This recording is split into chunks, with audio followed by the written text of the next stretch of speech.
Mafia राज पर हावी कानून का राज। अवैध संपत्ति अर्जित करोगे तो उसमें बुलडोजर भी चलेगा और जब्त भी होगी, वो कोई भी हो। पूरब से पश्चिम तक एक ही अंदाज। मच्छर और माफिया के खिलाफ जो हमारी लड़ाई थी वो गोरखपुर से शुरुआत हुई और आज उसने पूरे प्रदेश के अंदर उसकी एक धमक देखने को मिल रही है। दहशत का कारोबार चलाने वालों पर गाज। जनता का खून चूसने और व्यापारियों का उत्पीड़न करने की छूट सरकार किसी भी माफिया और पेशेवर अपराधी को नहीं दे सकती है। जहां थी दहशत वहां भी है राहत आज। हत्या, अपहरण, बलात्कार की घटनाएं जिस तरीके से होती थी एकदम नियंत्रित किया गया। यूपी में सुधरा कानून व्यवस्था का मिजाज। जब हमारी सरकार के 4.25 साल का कार्यकाल पूरा हुआ है, माफिया और मच्छर दोनों प्रदेश से एक प्रकार से समाप्ति की ओर है। बंद हुई खूंखार अपराधियों की आवाज। मुझे लगता है कि उत्तर प्रदेश और देश की जनता किसी अपराधी, किसी माफिया और किसी आतंकवादी को कभी महिमामंडित नहीं कर सकती है।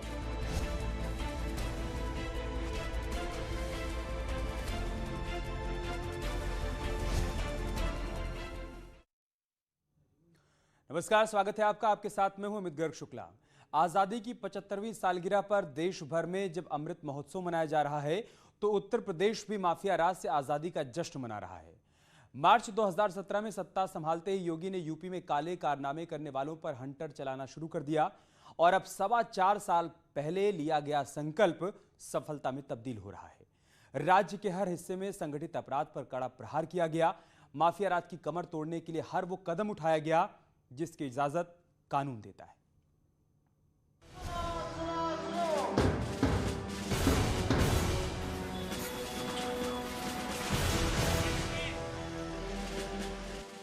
मुख्यमंत्री का यह विश्वास बताता है कि उत्तर प्रदेश में कैसे माफिया राज से आजादी मिली है।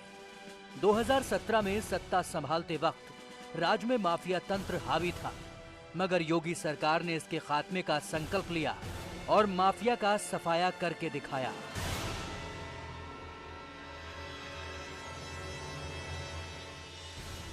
गरजता हुआ बुलडोजर महज किसी इमारत की दीवार नहीं गिरा रहा, बल्कि उत्तर प्रदेश में अपराध और माफिया राज की नींव हिला रहा है।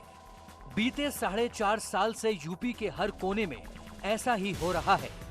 जहां भी माफिया ने अपनी मनमानी करने की कोशिश की, उसे वहीं सबक सिखा दिया गया। राज्य की 24 करोड़ जनता चैन की सांस ले सके, इसके लिए योगी सरकार ने एक्शन प्लान सिर्फ कागजों पर नहीं बनाया, बल्कि उसे धरातल पर उतार कर दिखाया। यही वजह है कि बड़े से बड़ा माफिया आज या तो कानून के आगे नतमस्तक है या फिर जेल के अंदर चक्की पीस रहा है। माफियाओं के विरुद्ध जो कार्रवाई होती है उसकी मॉनिटरिंग की जाती है। लगातार जो फील्ड के ऑफिसर्स हैं उनको निर्देश दिए जाते हैं ताकि इनके द्वारा जो एक भय का माहौल बना के और विभिन्न जगह ठेके पट्टे इत्यादि लेके एक अपना साम्राज्य चलाया जा रहा था, उसको पूरी तरीके से नेस्तनाबूद कर दिया जाए। सत्ता संभालने के बाद योगी सरकार ने माफिया राज के खात्मे के खिलाफ बड़े कदम उठाए हैं। अप्रैल 2017 से जुलाई 2021 तक गैंगस्टर एक्ट में कुल 13,801 मुकदमे दर्ज किए गए और 43,294 अपराधियों के खिलाफ कार्रवाई की गई। साथ ही इन माफिया की 18 अरब से ज्यादा की संपत्ति जब्त की जा चुकी है।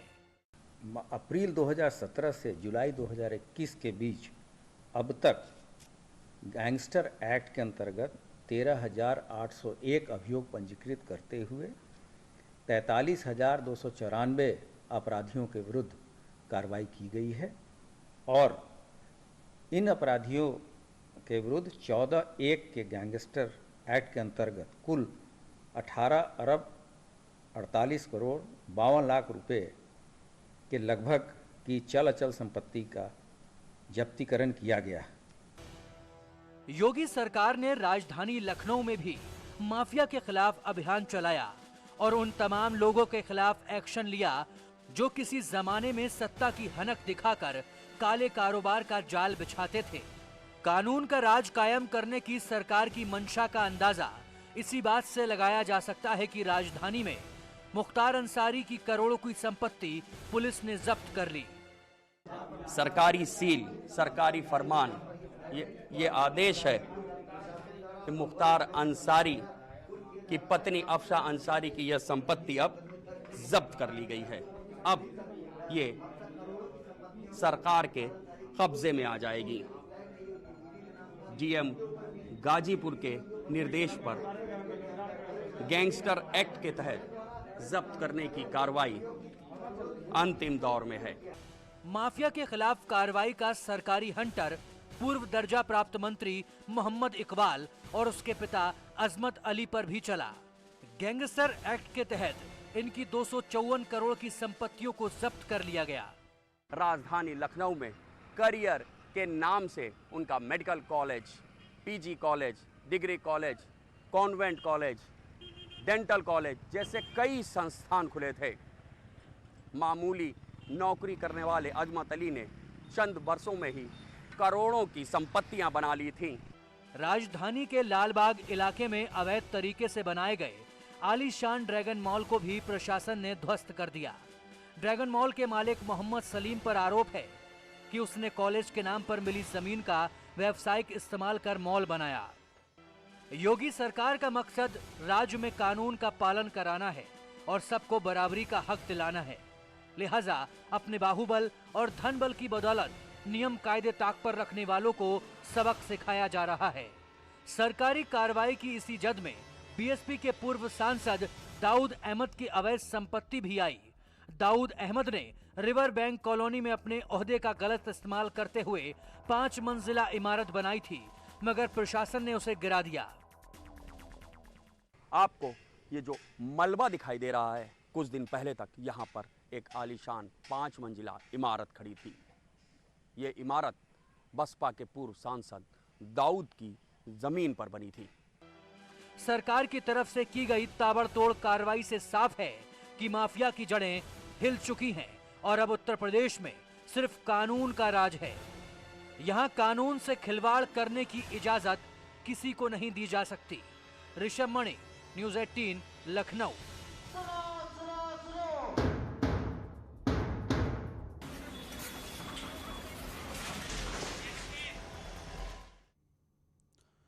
दरअसल माफिया राज से आजादी दिलाने के लिए पूर्वांचल में भी पूरी प्लानिंग के तहत काम किया गया। सीएम ने अधिकारियों को जिम्मेदारी सौंपी और उनकी जवाबदेही भी तय की गई। यही वजह है कि मुख्तार अंसारी और उसका गैंग घुटनों के बल आ चुका है। पूर्वांचल में दहशत और खौफ का सबब रहे माफिया मुख्तार अंसारी, अतीक अहमद और कुंटू सिंह अब पूरी तरह पस्त हैं। वक्त का पहिया ऐसा घूमा कि अपने काले कारनामों से लोगों का चैन छीनने वाले माफिया आज जेल की रोटी खाने को मजबूर हैं। अपनी सियासी पहुंच का फायदा उठाकर अपराध का साम्राज्य खड़ा करने वाला मुख्तार अंसारी अब सलाखों के पीछे सहमा हुआ है। बाहुबली मुख्तार अंसारी के खिलाफ पुलिस लगातार कार्रवाई कर रही है। उसकी अवैध संपत्तियां भी जब्त की जा रही हैं। यानी माफिया राज से आजादी का ये सबसे अहम अध्याय है। ताबड़तोड़ कार्रवाई करते हुए अब तक मुख्तार की करीब 350 करोड़ के कारोबार और साम्राज्य को पुलिस ने जमींदोज कर दिया। बीते 2 साल में मुख्तार अंसारी गैंग से जुड़े 216 लोगों को पुलिस ने गिरफ्तार किया है, जिसमें कई अपराधियों के खिलाफ गैंगस्टर एक्ट भी लगाया गया है। मुख्तार गैंग के 248 सदस्यों पर आजमगढ़, मऊ और वाराणसी में कार्रवाई की गई और अब तक 2 अरब 22 करोड़ रुपए की संपत्ति जब्त की गई है और कुछ को ध्वस्त किया गया। मुख्तार अंसारी के ऊपर इसके गैंग के 248 सदस्यों के विरुद्ध कार्रवाई करते हुए उनकी 2 अरब 22 करोड़ 17 लाख 68 हज़ार रुपये की अचल संपत्ति या तो जब्त की गई है या ध्वस्त की गई है या अवैध कब्जे से मुक्त कराई गई है। मुख्तार के अलावा उनके मददगार 8 गैंगों पर भी शिकंजा कसा गया है। वाराणसी के श्री प्रकाश उर्फ झुन्ना पंडित के 16 सदस्यों पर गैंगस्टर एक्ट लगाया गया है। मऊ में फरार चल रहे 50,000 के इनामी अनुज कन्नौजिया की तलाश चल रही है। मुख्तार के करीबी लालू यादव गैंग के 28 सदस्यों पर एक्शन हुआ है। सूर्यांश दुबे और लालू यादव एनकाउंटर में मारे जा चुके हैं। अवैध वसूली में शामिल सुरेश सिंह गैंग और अवैध स्लॉटिंग में शकील अहमद गैंग पर भी कार्रवाई की गई है। पूर्वांचल में माफिया राज से आजादी दिलाने के लिए पुलिस ने अब तक मुख्तार से जुड़े 8 गैंग के खिलाफ एक्शन लिया है। इस दौरान 3 बदमाश एनकाउंटर में मारे गए हैं, जबकि पुलिस की रडार पर कई और बदमाश भी हैं, जिनका आपराधिक रिकॉर्ड खंगाला जा रहा है और कार्रवाई की जा रही है। देखिए, पुलिस के रडार पर जितने भी माफिया गैंग हैं, जितने भी ऑर्गेनाइज क्रिमिनल्स हैं, जिनके खिलाफ भी गैंगस्टर में कार्रवाई हुई है, मैंने आदेश दिया अपने सारे रेंज अपने जोन के एसपीज को कि पिछले 3 साल में जिन भी अपराधियों पर गैंगस्टर लगा है और उनकी छानबीन की जाए कि किसके द्वारा अपराध से संपत्ति अर्जित की गई है। तो जिसकी भी ये पाया जाएगा कि इसने क्राइम करके संपत्ति अर्जित करी है, उन सबकी संपत्ति जब्त कराई जाएंगी। मुख्तार अंसारी ने खुद को बचाने के लिए लाख जतन किए। यूपी में योगी सरकार बनते ही उसने पंजाब की जेल में शरण भी ली, मगर सीएम की सख्ती और कानून के आगे उसकी दाल नहीं गली। सुप्रीम कोर्ट के आदेश पर इसी साल अप्रैल में उसे पंजाब से यूपी की बांदा जेल शिफ्ट किया गया। इसे लेकर विरोधियों ने कई सवाल भी उठाए, मगर मुख्यमंत्री ने हर सवाल का करारा जवाब दिया। देखिए, मैं किसी जित के नाते किसी को नहीं लाया हूं जी। कानून के दायरे में हर अपराधी को आना चाहिए और किसी नेता को और किसी पार्टी को यह अधिकार नहीं कि किसी माफिया को संरक्षण देकर के उसका सरपरस्त बने। कांग्रेस को इसका जवाब देना होगा कि इस माफिया को 2 वर्ष से अधिक समय तक पंजाब की जेलों में रख करके वहां सुविधाएं क्यों उपलब्ध करा रहे थे। माफिया तंत्र पर नकेल कसने के लिए सीएम योगी ने जो प्लान बनाया, उसकी कामयाबी की बदौलत यूपी आज विकास की रफ्तार पकड़ रहा है। अपराध कम हुए हैं और अपराधी सलाखों के पीछे हैं।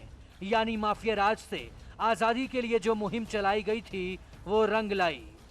वाराणसी से न्यूज़ 18 के लिए उपेंद्र द्विवेदी की रिपोर्ट। मुख्तार अंसारी के अलावा अतीक अहमद के आपराधिक साम्राज्य पर भी कानून का शिकंजा कसा है। अतीक के करीबियों की संपत्ति पर न सिर्फ बुलडोजर चलाया गया, बल्कि कई बदमाशों को सलाखों के पीछे भेजकर सबक सिखाया गया। माफिया राज से आजादी दिलाने के लिए सरकार का एक्शन अभी भी जारी है।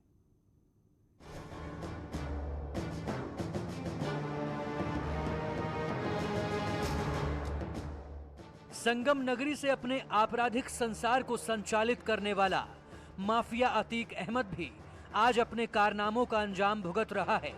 योगी सरकार ने माफिया और उसके करीबियों पर कड़ी कार्रवाई की है। अतीक अहमद फिलहाल गुजरात की साबरमती जेल में बंद है और उत्तर प्रदेश में उसके गैंग का खात्मा हो रहा है। कानूनी शिकंजा कसते हुए बाहुबली अतीक अहमद और उसके 89 गुर्गों की 3 अरब 50 करोड़ से ज्यादा की संपत्ति या तो जब्त हो गई है या ध्वस्त की जा चुकी है। ऑपरेशन माफिया के तहत अतीक गैंग के 65 सदस्यों के असले निरस्त किए जा चुके हैं। अतीक गैंग के भी लोगों पे 89 लोगों के विरुद्ध कार्रवाई की गई है और इस माफिया और इसके साथियों सदस्यों की 3 अरब 50 करोड़ से भी अधिक की संपत्ति या तो ध्वस्त कराई गई है या जब्त की गई है या अवैध कब्जे से मुक्त कराई गई है और 65 सदस्यों के शस्त्रों के लाइसेंस निरस्त या तो जब्त कराए गए हैं। अतीक अहमद का काला साम्राज्य अब मटिया मेट हो चुका है। अतीक गैंग से जुड़े 9 बदमाशों को जेल भेजा जा चुका है। इसके अलावा 11 अपराधियों के खिलाफ गुंडा एक्ट और 1 के खिलाफ गैंगस्टर एक्ट में कार्रवाई की गई है। पुलिस ने साफ किया है कि माफिया राज से आजादी दिलाने के लिए हर मुमकिन कदम उठाए जाएंगे। से ये नई सरकार शासन बना है, उसके तहत हम लोगों ने चिन्हित माफिया, जो प्रयाग की हम बात करें तो यहाँ पर कई चिन्हित माफिया हैं, उसमें से अतीक अहमद भी हैं, तो उनके खिलाफ लगातार कार्रवाई हो रही है और उनके 89 सदस्यों के विरुद्ध अभी तक कार्रवाई की गई है, जिसमें से उनके 65 लोगों का तो शस्त्र निरस्तीकरण किया गया है और किसी की बेल कैंसिल है। सभी के खिलाफ जो मुकदमे थे पेंडिंग, उनमें इन्वेस्टिगेशन करके चार्जशीट लगाई गई है। अकेले प्रयागराज जिले में बाहुबली अतीक अहमद, दिलीप मिश्रा और विजय मिश्रा पर नकेल कसी गई है। इसके अलावा पूर्व विधायक अशरफ पर भी कानून का शिकंजा कसा गया है, जबकि राकेश यादव और बच्चा पासी समेत दर्जनों माफियाओं के खिलाफ एक्शन लिया गया है।